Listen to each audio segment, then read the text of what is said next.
Donc on va voir comment créer un nouvel article sur le blog de Timothée, qui est une chose relativement facile. Il suffit de venir cliquer sur Nouveau. Hein, on ne va pas spécialement chercher quelque chose dans les sous-menus, on clique directement sur Nouveau.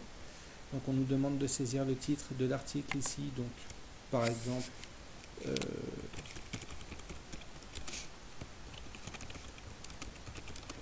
aujourd'hui, Timothée fait des sourires. On va y arriver. Voilà. Donc normalement, on doit tomber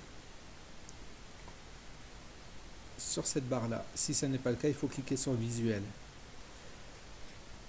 On peut venir ici cliquer et commencer à raconter ce qu'on a envie de raconter. Donc aujourd'hui, Timothée a fait énormément de sourires. Voilà, et ainsi de suite. Donc il y a une chose qu'on essaie toujours de garder en place pour que le blog reste logique dans sa chronologie, c'est qu'en fait ici, là où il y a la souris, on a publié tout de suite. Généralement, nous on met modifier et on choisit le jour et l'heure, par exemple de la vidéo ou des photos ou de petites histoires qu'on va pouvoir raconter de manière à ce que les gens sachent exactement quand ça s'est passé. Donc si hier par exemple j'ai pris des photos, je change, je ne mets pas le 21 mais le 20. Si j'avais pris des photos le matin vers 10h, voilà. Je fais OK.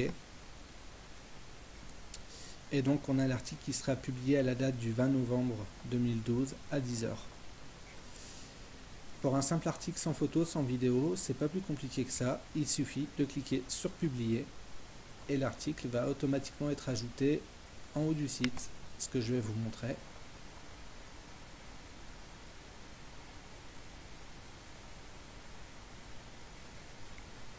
Alors, on va ouvrir le site dans un nouvel onglet.